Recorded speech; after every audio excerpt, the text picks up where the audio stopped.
Синиот кит многу лесно може да биде име на цртан филм, песна или стрип. Меѓутоа, Синиот кит е сеосвен пријател на децата. 21 годишниот жител на Санкт Петерсбург Филип Будејкин ја создал играта токму со ова име со една единствена цел. Оние кои тие ги нарекува слабаци да си го земат животот и да им го остават општеството на посилните. Откако го создал чудовиштето со убаво име, го пуштил онаму каде најдолго може да преживее интернет просторот и мобилните апликации. Јас верувам дека досега сите слушнавте и прочитавте токму за оваа смртоносна игра и доволно добра причина е утрово да разговараме токму на оваа тема. Одговорите на прашањата ги бараме од психологот Јана Зенковска, која ни доаѓа од Мегеше. Добро утро и добре ни дојдовте пред се. Добро утро, добро ве најдов. Ќе ги отвориме и телефоните да можете гледачите да се вклучат во разговорот, да постават прашање или пак можеби да го кажат своето мислење токму за ова кое што го најавив. Зенковска би сакала на почетокот да кажеме каква игра е всушност Синиот кит. Јас се нареков, односно во најавата кажав дека е чудовиште со убаво име. Па така, најчесто деструктивните игри, ова не е прва деструктивна игра која што се јавува на интернет просторот, имаат убави имиња со цел да може да се привлечат децата, а од еден аспект веднаш да не бидат осудени, веднаш да не бидат препознаени, дека станува збор всушност за игра која што е деструктивна и која што води до самоубиства. Оваа игра убаво во најавата кажавте која создал, знам дека е затворен основачот на играта и трае 50 дена. Апликации стигнуваат дали сакаш да учествуваш или не во играта на сите социјални мрежи и по мејл. Последното што го прочитав во Хрватска е дека на деца од 7-8 години на социјалната мрежа WhatsApp е стигнато дека станува збор за игра со деструктивна содржина, меѓутоа ако сакаат можат да се вклучат.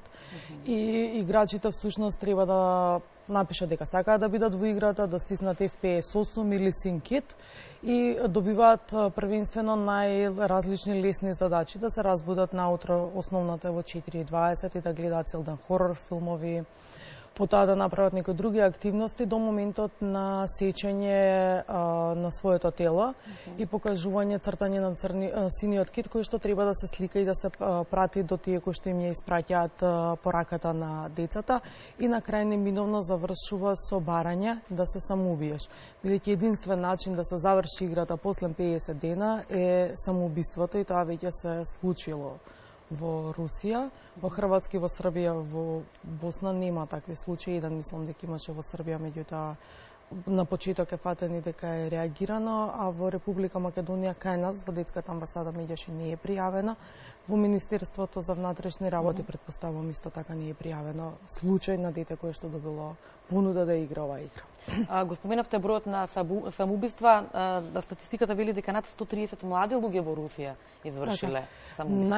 Најчесто се деца на возраст тинејџери, деца на возраст 13, 14, 15 години. А тоа е она и најосетлива категорија. Да, најосетливата категорија на деца која што многу добро е смислено од основачот да се види дека не се слабаци, бидејќи живееме во едно време во кое што само докажувањето дека сме моќни, дека можеме многу работи, е една од важните карактеристики, особено на децата во пубертетскиот адолесцентниот период на живот и деца кои што не се доволно слушнати, не се доволно видени, деца кои што се емотивно десензитизирани, деца кои што не го прифаќаат собственото тело, бидејќи живееме во општество во кое што е надметнато дека убавината на телото е еден од важните предуслови за успех. Тие деца почнуваат со самодеструкција и повредување на собственото тело, првенствено со мали гребаници и така натаму, се еден момент да заврши, може да заврши со сечење на нивните вени. Проблем е тоа што овие деца сака да се докажат пред другите, меѓутоа не пред самите себе. Сака да задоволат нечи туги критериуми. Така, овие деца сакаат да се докажат дека се моќни, дека можат, дека имаат контролата, дека тие се единствените храбри кои што можат да направат вакви луди задачи и сето тоа да биде прифатено. Од видеата кои што ние ги гледаме дека има поддржување од околината. Во времето на пубертет и во адолесценција прифаќањето од групата групата на врсници е многу важен аспект. Децата кои што на YouTube има видеа кои што извршиле самоубиство, првенствено на шала се бодрени од страна на својата група на пријатели и во моментот кога го извршуваат самоубиството, нормално дека се исплашени, бидејќи никој од голем број од децата не верува дека тоа ќе се случи. Меѓутоа некои идат до крај затоа што сметаат дека се моќни и тоа го прават. Воопшто не е наивна оваа игра и не е единствена. На интернет има најразлични сајтови со деструктивни игри, со деструктивно кои што продуцираат некакво деструктивно однесување кај децата. Децата сами по себе не се деструктивни, децата сами по себе не им текнува, да се изразам народски, дека треба да играат некоја ваква игра. Меѓутоа, сите овие игри се колоритни, сите игри се авантуристички, сите игри го потикнуваат адреналинот и љубопитството кај децата и се започнува некако наивно. Не значи дека дете кое што ќе почне да игра видео игра, дека нема да престане. Меѓутоа, многу почесто сме сведоци дека без разлика не станува збор само за деструктивни игри, дека децата се повеќе поминуваат време во играње на некакви игрици и играњето на тие игри всушност ги осиромашува социјално, ги осиромашува емоционално, затоа што знаеме дека контактот директен е нешто кое што се развива, нешто кое што е важно за развојот на децата, нивните комуникацијски, социјални вештини и така натаму и така натаму. Социјалните мрежи, глобалната мрежа во која што сите сме заплеткани, особено може да биде опасна за најмалите. Нема филтер што има таму. Така е, нема филтер што има на социјалните мрежи, нема филтер генерално и по медиумите што се прикажува. Се прикажуваат исто така и серии кои што може да предизвикаат некакво агресивно однесување. Не имаме и цртани филмови кои што може да предизвикаат одредено агресивно однесување. Секако дека возрастни ги измислуваат игрите, во овој случај дете кое што има сигурно некои социопатски карактеристики на личност. Вие да смислите игра во која што се чувствувате доминантен, моќен над општеството и вие да се чувствувате директно одговорен и да судите дали треба да се ичисти општеството, тие што се слабаци или не, таа надмоќ која што се чувствува е типична социопатска карактеристика за некој кој што сака да има контрола. Меѓутоа не е само Филип творецот, туку има и други водачи кои што ги потекнуваат децата на еден психолошки перфиден начин, полека и суптилно да извршат автородеструкција и да извршат самоубиство со тоа што најверојатно ги препознаваат нивните слабости, дека сакаат да се чувствуваат моќни, ги препознаваат моментите во кои што се важни за детето за самодокажување и на таков начин ги водат во овој агресивен и деструктивен свет. Од ова што го кажавте, некако ми се наметнува прашањето колку ваквите луѓе како Филип, будејќи ни од другите креатори на вакви деструктивни игри, го имат истото она што го имат и жртвите на игрите, да му покажат на општеството, видете не имаме контрола, да се докажат на општеството? Да, тоа е една типична социопатска карактеристика. Моќта дека сум над сите и дека сакам да се докажам дека можам и можам да водам група.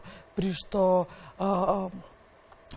тие креатурите се многу поманипулативни, многу помоќни и затоа се лидери. Во секоја група ние имаме еден лидер кој што сите го следат слепо и веруваат во неговата идеологија и веруваат во тоа што тој лидер ќе го каже. На многу нивоа во општеството се гледало тоа. Имаме најразлични лидери и од верски и од општествени движења кои што се случувале, кои што ги терале луѓето да бидат деструктивни и автодеструктивни, меѓутоа тие живееле во некоја заблуда, не биле свесни за се она што се случува. Претпоставувам и на овие деца дека адреналинот им е толку многу високо, желбата за самодокажување, што се во афект и се во една состојба на немање контакт со себе и немање контакт со реалноста и со околината. Так, 0251 19 859 е телефонскиот број на кој што може да се јавите, да поставите прашања, да го кажете своето мислење. Говориме за онаа смртоносна игра за која што верувам сите досега слушнавте, со име Симниот кит, како и за опасноста од видео и компјутерските игри или сите оние игри кои што ги има на социјалните мрежи. Зенковска, родителите имат клучна улога, буквално како и за се друго. Кога треба да почнат? Од најранна возраст, односно треба се посвети внимание и да се внимава. Знаете, ако децата од најранна возраст им обезбедите место во кое што може слободно да се изјаснат, да кажат, им е дозволено да сгрешат, без да бидат обвинувани. Тие деца ќе имаат можност, доколку и се најдат во нека ваква ризична ситуација, да бидат доволно отворени и да им го соопштат тоа на родителите. Проблематично е кога младите луѓе се наоѓаат во нека небезбедна ситуација која што е штетна по нив и се плашат дури на родителите да им кажат. Во тој случај водачите или лидерите имаат уште поголема моќ, бидејќи ги уценуваат дека ќе им кажат и на нивните родители. Затоа првенствено тој аспект е многу важно родителите да имаат да создадат добра комуникација со децата и да ги убедат, да им укажат дека и да сгрешат, тие се тука за нив безусловно, за секој проблем да најдат заедничко решение. Тоа е многу добра основа, затоа што ние децата не можеме постојано да ги контролираме. Особено во свет во кој што децата компјутерски и технички се пописмени од родителите, постојано технологијата се менува, па децата симнуваат најразлични апликации, особено во пубертетот на адолесценција, со цел да се заштитат од оние минорни детски, да речеме, тајни кои што ги имаат. Меѓутоа, тие исто така може да влијаат негативно доколку се најдат во вакви небезбедни ситуации во кои што родителите немаат никаква контрола. Меѓутоа, доколку родителите ги воспитуваат децата со некои универзални вредности, во тој случај докажано е дека тие деца многу ретко навлагаат во вакво деструктивно однесување, многу ретко може да бидат заведени. Поретко може да бидат заведени за разлика од децата кои што немаат добра семена средина на прифаќање, средина на уважување на важноста на детето и неговите потреби, туку постои еден авторитарен начин на воспитување во кој што моќта е првенствено кај децата без да има комуникација и размена. Кои се оние знаци кои што децата не сакајќи ги покажуваат, родителите треба да ги забележат дека нешто не е во ред со нивното дете, дека можеби видеоиграта, компјутерската игра, филмовите или оние други друштвени игри кои што ги практикуваат се тригер за нивно агресивно однесување? Така, ако збориме за најрана возраст, пошто се е достапно на медиумите, може секој родител ако си го следи своето дете, лесно ќе ги забележи потребите. Родителите кои што доволно немаат време, немаат можност да следат кои се важните потреби на детето, потешко би можеле да треба нешто драстично да се случи за да ги увидат промените. Например, кај малите деца може да се јави страв, ако дете не се плашало да спие само во соба, да иде во тоалет, наеднаш се јавува некаков страв, постојано бара мајката, таткото или другите во семејството да бидат тука, треба да се увиди која е причината. Може видело нешто на телевизија, може некој му се заканил, се случило нешто. Се случува децата кои што играат чести игри, постојано да бидат на компјутер, да се повлечени, да имаат проблем во исхрана, во сонот, промени во однесувањето, агресивно однесување или скроз повлекување од едно динамично разговорливо дете да биде малце поинтервентно, позатворено. Ќе те замолам да задржиш мислата, имаме гледач на линија, ќе му дадеме предност. Добро утро. Добро утро. Одлично ве слушам, повелете. Ја гледам емисијава, просто сум стресена што се вели нешто неверојатно што нашите родители, односно младите кои што се цел ден на работа, не можат да го контролираат тоа, нивно престојување на компјутери или тие видеоигри, меѓутоа, какво е можно родителот да го открие тоа? Баш водителката малку спомна што да прави родителот во такви, како да го препознае своето дете, дали преку запоставување на своите задачи во училиште, гледаш постојано некаде во друга соба затворено игра или ова. Меѓутоа, го спомнав, тоа е задача на родителите. Како, например, бабите или овие други најмени што се вика чувачи на децата, да го тоа препознаат. Тоа е страшно нешто што сега јас го слушам и знаете што, ваквите емисии на вистина треба да ги давате во времето кога родителите се дома. кога може тоа да го чуат. Тие се толку оптеретени со своите задолженија, што мислат се во ред со нивните деца. А ете, видите како подмукло нешто може да му се лизне во животот. Тоа би сакала да поопширно нешто така, по-сликовито, да се тоа каже. Ви благодарам многу на јавувањето, тоа беше прашањето кое што го поставив, за тоа и Зенковска говореше, всушност добро поентираше гледачката, тоа и ќе го кажевте во секој случај, дека неприсуството на родителите и брзиот начин, брзото темпо на живот придонесуваат за сето ова. Меѓу другото. Точно, родителите се послем 16, 17, 18 часот дома, децата се на училиште, во градинка или во дневен престој. Групата на врсници си го има своето, меѓутоа еден отворен однос и размена со родителите на децата со кои што се дружат. Доколку некој родител не приметил кај своето дете, заприметил нешто, може би друг родител заприметил. Незамањето на зло, доколку наставниците, бабите, како што се јави гледачките и други, укажат дека нешто се случува, има некаква промена во однесувањето на детето. Исто така е многу важен аспект. Ние како родители секако дека не сакаме нешто да му се случи. Никој не сака на нашето дете. Меѓутоа, едноставно е можно и сите сме под ризик. Под ризик се и моите деца, под ризик се било кое дете. Меѓутоа, мора да бидеме отворени и да ги набљудуваме. Во периодот во кој што децата може да поминат време со родителите, не би требало да се поминува на компјутер.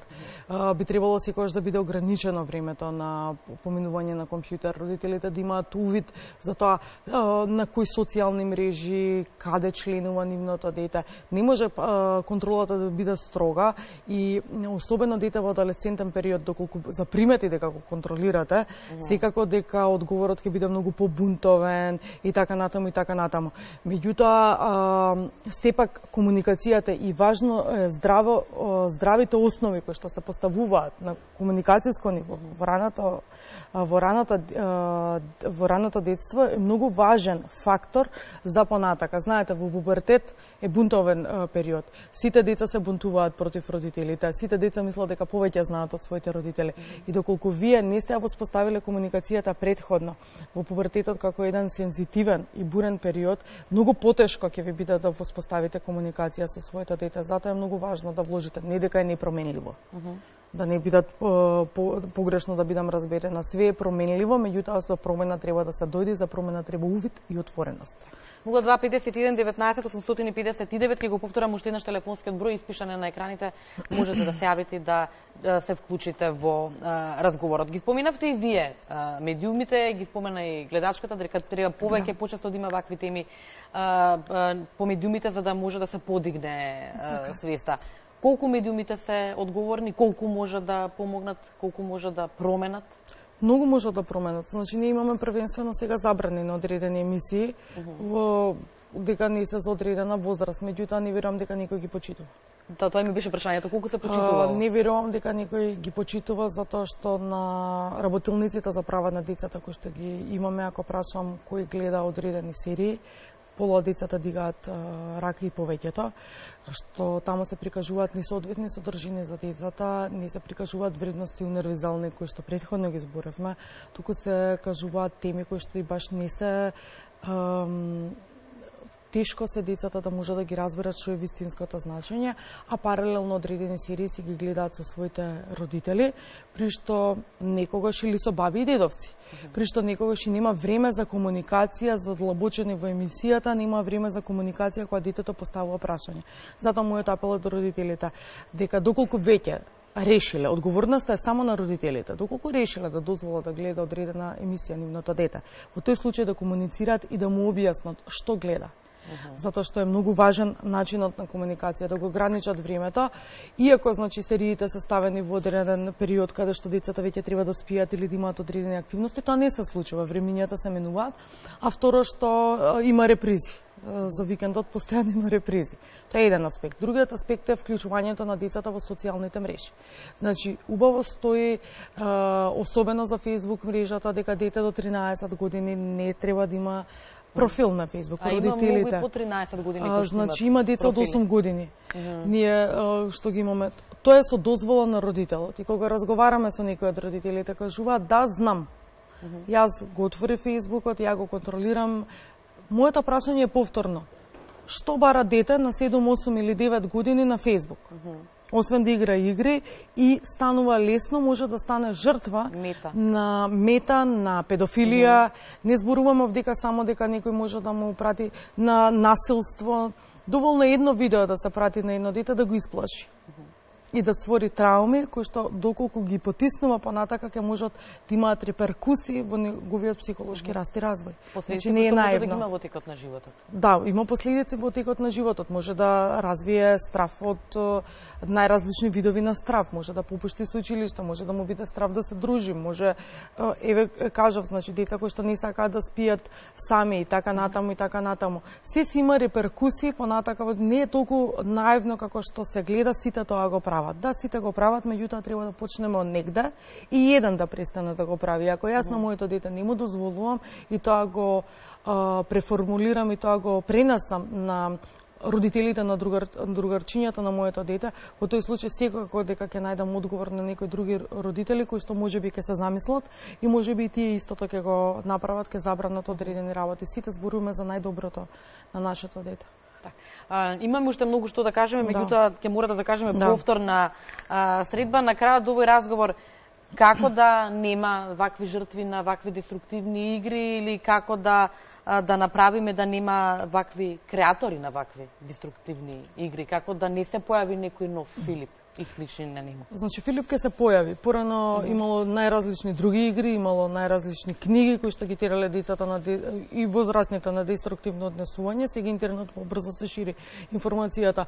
Прашањето е навремено да се препознае. Ја претпоставувам дека сите фактори кои што се обидуваат да ги најдат и да ги лоцираат ваквите креатори на голем број страници на игри, меѓутоа там многу тешко иде и секако дека се работи на глобално ниво и секако дека ќе нас апелирам родителите доколку приметат дека некое дете, на нивното дете, некој им се заканува, има насилни содржини, никакви видеа, да го пријават тоа во Министерство за внатрешни работи во Оделение за компјутерски криминал. Мора да бидат информирани институциите, не можат се да знаат и слободно дека секако дека ќе излезе во пресред Министерството.